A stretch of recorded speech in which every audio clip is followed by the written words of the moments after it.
Okay, so our last speaker is Ronak Sutaria, who actually manages both academia as well as running a social enterprise, which is Urban Sciences. And Ronak is going to talk about his work on using low-cost sensors for combating air pollution. Good afternoon. Thank you, actually. Thanks for having me here. It's a pleasure to be here. I'm actually going to be talking about the air quality work that we've been doing since around late 2014. We kind of started putting it out around 2015. So yeah, the title of my talk is, the Atmos is the device we make. Actually, I've got a Atmos here with me. It does PM2.5, real-time PM2.5 monitoring, and the focus is on citizen science monitoring. So air pollution, we are in Chennai, so I'm not sure how many are actively tracking this, but if you have flown down, especially from north of India, this kind of gives you a global perspective of what the issue is. The issue, the red, of course, as you can imagine, is where the severe quality of air is existing. India, of course, pretty much all of it is covered, but 92% of the population is believed to be this. From the health perspective, the WHO actually has categorized and classified air pollution as a carcinogenic substance. Particularly particulate matter is known to be cancer causing. In India, around 1.2 to 1.6 million people actually die every year because of the air pollution, but also 20 million people, that's over 2 crore people, have a reduced quality of life. Just to give you a sense on the physical aspect of what, because we specifically focus on PM2.5 monitoring. The pollution as defined by the Central Pollution Board consists of about a dozen different pollutants. There are about 10 to 12 pollutants. We focus primarily on the PM2.5 and PM10. And to give you an idea of the scale of it, this big image here, that's a strand of hair. And the PM2.5 is about a 30th the size of your hair. So that's the kind of particles which are going inside your system when you're breathing the pollution levels. This actually kind of gives you a perspective of where we are vis-a-vis the monitoring aspects. In India, the onus for monitoring air pollution is with the Central Pollution Control Board, which manages all the state pollution boards also. The image on the right-hand side, actually, this one here is what the existing monitoring is what we have. There are about 130 to 140 continuous monitoring stations across the country. You can see there are gaps of states where there is absolutely no monitoring, and that is a region which produces about 30% of India's electricity, so coal-powered electricity. What is recommended is around 4,000, which is a very conservative number for the amount of monitoring locations that are needed in India. The more realistic number actually is closer to 8,000 to 10,000 monitoring locations are needed. As of now, there are about 300 cities where monitoring is being done out of the 6,000 odd census cities that are existing in India, which is just about 5% of Indian cities are actually covered right now. Of course, CBCB has manual monitoring stations, which primarily gives you data from about 2 to 3 months prior. So that is not continuous. So for citizens, it kind of becomes meaningless. For policymakers, of course, there is monitoring that happens. So our change philosophy actually stems from pretty much this, that we believe in democratization of data and technology. The work we do, I run a company. It is a private limited company, but we believe that whatever we make, actually, both the data, the sensing part that we do, and the availability of technology should be available to pretty much anybody who can afford. So we've been installing. Actually, we have some colleagues here, Shweta and Dharmesh. They've gone and installed this in the remotest parts of the country, in Korba and Singrauli. We've been working with people in IITs. The fancy neighborhoods in Delhi, which have been installing it. Groups in the US have actually installed monitors. So of course, once you put sensor technology, sensing technology by itself, of course, is about 15, 20 years old. The breakthrough in this is, of course, that once the data starts coming, the biggest question that will get thrown at any such project is, how do we trust your data? How is your data any good? So pretty much since around April 17, we've been pretty much focused on validating this data which has been coming. So we have around 200 locations that we've been installing. But this actually, as you will see, as I said, this is what's the EBAM. And that's what the government is going and buying as a part of their national clean air program. Each of these reference grade monitors are actually costing around $15,000. So the government has a plan to roll out 1,000 of these. These are actually getting rolled out as we speak. The National Clean Air Program actually, I think, has budgeted close to 300 crores to roll this out nationwide. But as we saw, there were about 130 that have been rolled out in the last 4 years. So practically speaking, while the program looks excellent, the desire is there to put a lot of these, we managed to do about 150 in 3 years. And these are very difficult to maintain equipment. They break down very frequently, not to undermine anything, but technologically it's a challenge to roll this out. So of course, sensor technology is more easily. So what we've been doing is, we calibrate, well, I should not use calibrate. We validate a lot of this equipment before it rolls out.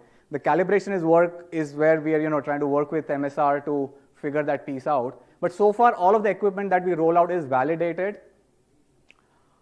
Just to give you a sense of, the journey that this is a startup. I mean, I registered the startup in April 17. The work kind of started in December 2014, where we put where I had actually seen this kind of projects in UC Berkeley. So I used to live in Berkeley, in SF, and I had seen some of this work. So that's where I kind of picked up the idea that this would be great to kind of roll out in India. We launched this with a journalism foundation, actually. So I used to work with a partner organization of Boom Live called India Spend, and we started putting some of these out in December 2015. We actually engaged with IIT Kanpur in around December 2016 is where the IITs finally got interested, because this was pitched to a couple of institutes and government labs in 2014, but it's in 16 that we found some engagement happening with the scientific labs, and we started testing it. So we got some grant from IIT Kanpur and Duke to do our first round of testing. And in 17, we launched the Atmos. So this is actually the work that has come out of the engagement we did with IITK and Duke, where essentially the goal was to identify what is the effect of humidity, and can we parameterize because particulate matter actually is affected by humidity significantly, and especially sensor-based measurements of PM, actually, because the way the laser sensor works, if the humidity goes up, the particle sizes change. Which is not affected so much in the reference grade equipment because they have a massive dehumidifier and their technology is relatively different. So a lot of this is being tried to be handled with at the data level. There is publications coming out of EPA and out of the West. Primarily, I'm trying to work in validating whether those techniques which are being developed. So all of this work has happened actually at Duke, at the Raleigh Center, where they've come up with these equations. And we are trying to see if this works out in Indian conditions, because Indian particulates are different than particulates in the West. So this is again, this is actually the BAM monitor which got the entire air pollution story in India started. Because in 2014 was the first time that air pollution actually hit the headlines, that it's an apocalypse. So this was the very first equipment that was deployed by the US Embassy in Delhi, and Indian Express started with their headline stories that, the pollution is severe, and it's, so actually there were slides, okay. There were a couple of things, I don't know, it got missed. Anyway, so that was actually the reference grade equipment, again, which is being deployed. The big question is when you start putting sensor-based, we started deploying this close to CPCB monitors in several cities. So Chandigarh, Patna, we managed to have associations with the State Pollution Board where they're allowing us to install. Now, to answer the big question is, can we trust the data is the question actually I went to MSR with. And that's the work that we are doing. Actually, Srini is here, I think. He's actually, there's a team which is helping figure out, how good is this data and can we make it better? Because the raw data is not bad. It can actually answer a lot of questions. But as soon as you engage in the regulatory mechanism of the country, they want to know what is the testing that's been done. So we've done empirical testing, using several techniques. But this, we are doing a more deep dive and trying to see if we can reduce the error margin. So this, from rolling this out at scale, this is going to be a very important activity. This again is from some data that we are looking at in Patna. And as you can see, the The lines in blue is the reference grade monitors, and the lines in red actually are the sensor-based equipment. The error margin actually, as you could have seen here, this is, the raw data is giving an error margin of about 18%. Using techniques, it's being brought down to about 11%. So this, this basically shows that the sensor stuff is relevant, it works. It, of course, can be improved upon. Folks, community organizations are actually rolling this out to understand city-level pollutions, and can we understand what's happening at city scale? And it's very clear that when we've deployed this in Delhi, we've deployed this in Chennai actually, and it is very closely tracking pollution events. So episodic pollutions, if you are interested in understanding, the sensor grade stuff is actually working for that. So traditionally air pollution data used to be put out on 24-hour basis actually. All the manual monitors always give you one number for the whole day. And actually that one number, hides a lot, because when you look at a 24-hour average, these are identical, both are identical data sets. This is the 24-hour data, this is the hourly data. A citizen who's looking at this is going to feel everything is fine. But you do need real-time and hourly data. So now finally the reference grade monitor is moving towards 15-minute data points. But actually, as we've seen, most of it is actually hourly data. Sensor-based, of course, can give you per-minute data. So for citizens, it becomes more relevant. A citizen is not interested in data which is 2 months old. He wants to look at data which is for today. So we have actually another project. After doing a few deployments, we got a grant from a Sustainable Energy Foundation, Shakti, which funded 50 monitors to roll out in 10 cities of India. And all of that they wanted to calibrate. So, we've got now 50 calibrated monitors which we are trying to install. Of course, there are challenges in the reference grade monitors also. So interestingly, one of the findings we've had is, because of this exercise, we started digging deeper into the reference grade data.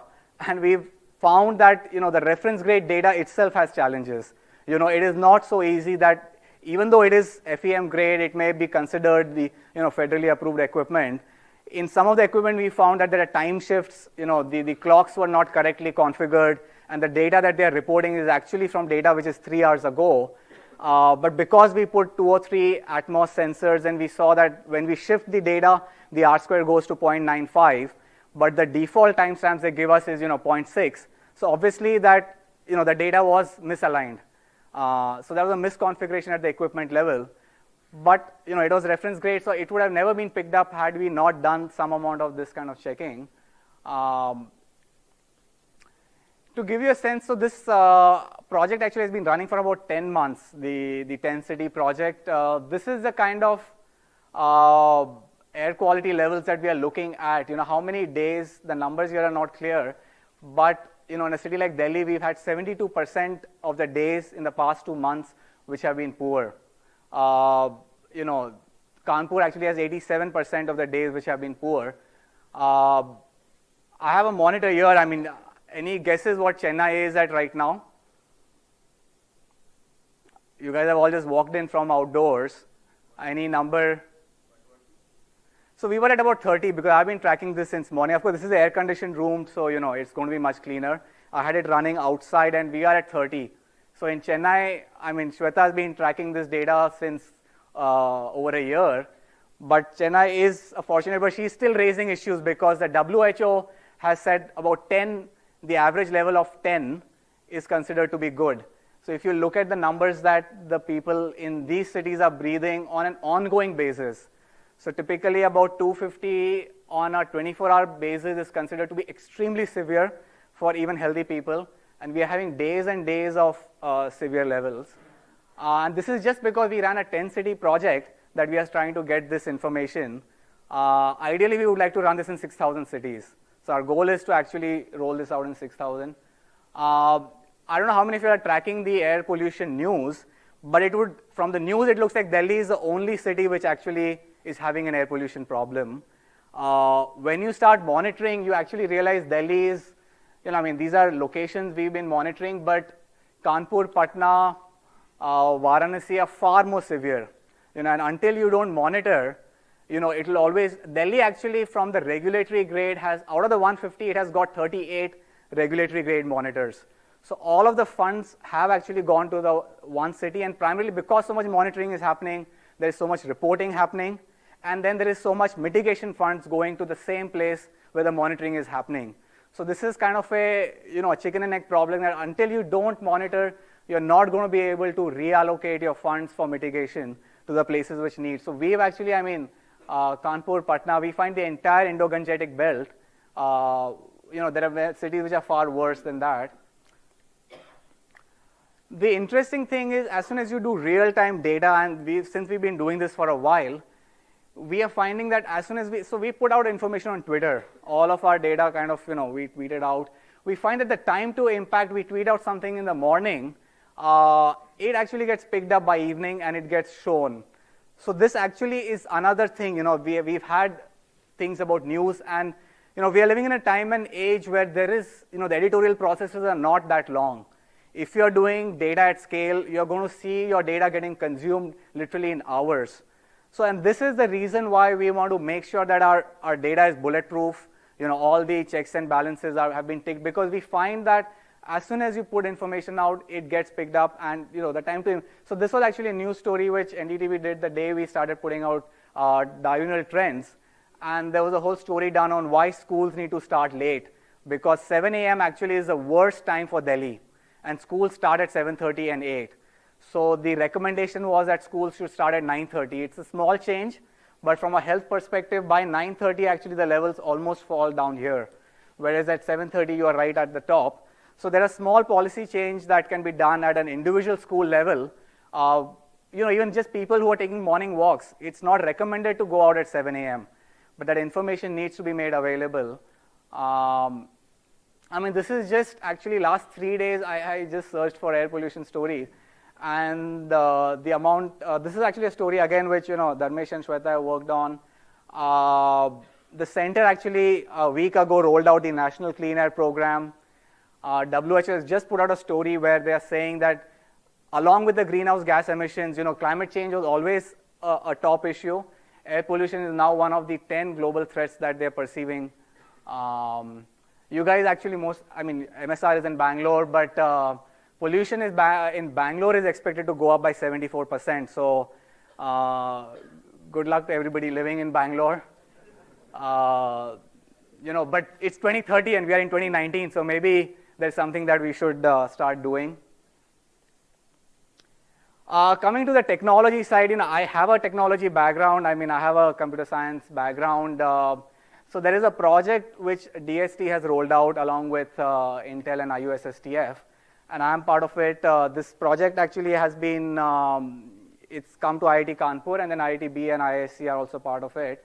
The goal is now to extend the particulate matter to the gas sensors, because the gas sensing equipment is actually costing about ₹1 crore, unlike the PM. Okay, I'm going to run through this now. Anyway, so this is the architecture we have. We are moving towards the NB-IoT stack. So far, we are using cellular technology. We are moving towards the narrowband IoT. There's going to be energy harvesting done in this. And of course, all the other APIs and things. I'm going to quickly jump through these. Why do we need to monitor in all the cities? Of course, each city's pollution trends are different. The big challenge over here is that, we are in November, December, we are like this. We need to have air quality conferences when the situation is going to look good in July, when everything is going to be very green. There's a lot of GPS-enabled work, the spatio-temporal aspects of identifying hotspots we need to look into. This is actually a very interesting IoT integration we did with Twitter. And actually, I want to pitch this, that LinkedIn and maybe even the Windows operating system can look at, starting to disseminate real-time air quality. You guys now own LinkedIn. So it's a very interesting integration that you all can do. Some key learnings from running a nationwide network. Monitors need to be deployed in pairs. You have to do a lot of, there is calibration needed. There is no question about it. Standardization of monitoring locations. These are some of the people that we've been working with for over 2 years. IITK, there is Professor Tripathi, Duke University, TSI, and then we have a team. That's it. So I wanted to ask you that we have heard a lot about Delhi. You said that the situation is much more worse in Patna and all these places. Is it the same reason? Are the reasons same for the pollution? No, they are definitely going to be different. I mean, the rural parts of India actually is going to have a significantly different reason for air pollution than the urban cities. And even within urban cities, there is a lot Can of you variation. enumerate some? Sorry? Enumerate some. What are they? Like rural, actually, the cooking stuff problem is a very, very well identified reason that everybody uses solid fuel to actually make food twice a day. It contributes to about 30 to 40% of the population in tier 3 towns and villages. Urban, actually, it's going to be vehicle, it's going to be road dust. So yeah, I mean, it varies city to city. Bombay has a different problem. Places which So that have means geography also plays a big role in this. absolutely, the wind patterns play a role, the environmental factors play a role. Sir, why is this concentrated in the Indo-Gangetic plain, as you said that? The Indo-Gangetic, actually, I'm not an expert on the aerosol side, but typically, I think the industry-wise emissions are more in that region. India's entire thermal power belt is, close to it. And I think it's heavily unregulated is one reason. Of course, the sources of pollution are more there. I mean, it's also landlocked. In most cities are landlocked, unlike coastal India. That could be one reason. Thank you, sir.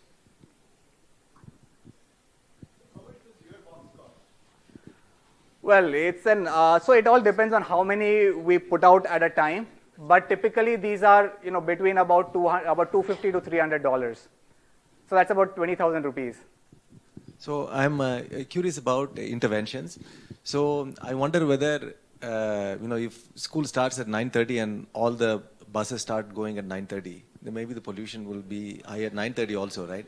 Well, I don't want to make a comment, but I think the meteorological conditions are affecting is the belief right now. But you are right. I mean, see, the odd even actually was tried with some, and that's why you need monitoring to figure out whether a change like this done in a small area, does it work? Because odd even actually, from all documented literature, has not had any effect. It has a very marginal effect on changing the pollution levels. But fortunately, it was done in Delhi, and we have so much monitoring done in Delhi. But to evaluate any policy, we come from the technology end, so we are primarily looking at evaluating policies. What should be the corrective policy? I mean, I think the corrective policy is to really eliminate sources. Honestly, there is no alternative to eliminating the sources of pollution. You'll have to clamp down on the desire for coal-based energy. You will have to penalize. There are 18 notified industries. You have to go after them. Not a single one has been penalized. Shockingly, in India, the pollution control boards have not penalized any industry. I mean, Vedanta was the only one which has shut down due to pollution. So interestingly, the whole article, refers to a publication which has been done using satellite data. So, yes, there is predictions done for all cities. So far, the work is done using satellite data. There is a technique known as aerosol optical depth, which gives you PM2.5 for the whole country, at a 5-kilometer resolution. Now, 5-kilometer resolution is not adequate for a policy intervention. It's good enough for a national level report. So we believe in ground level monitoring.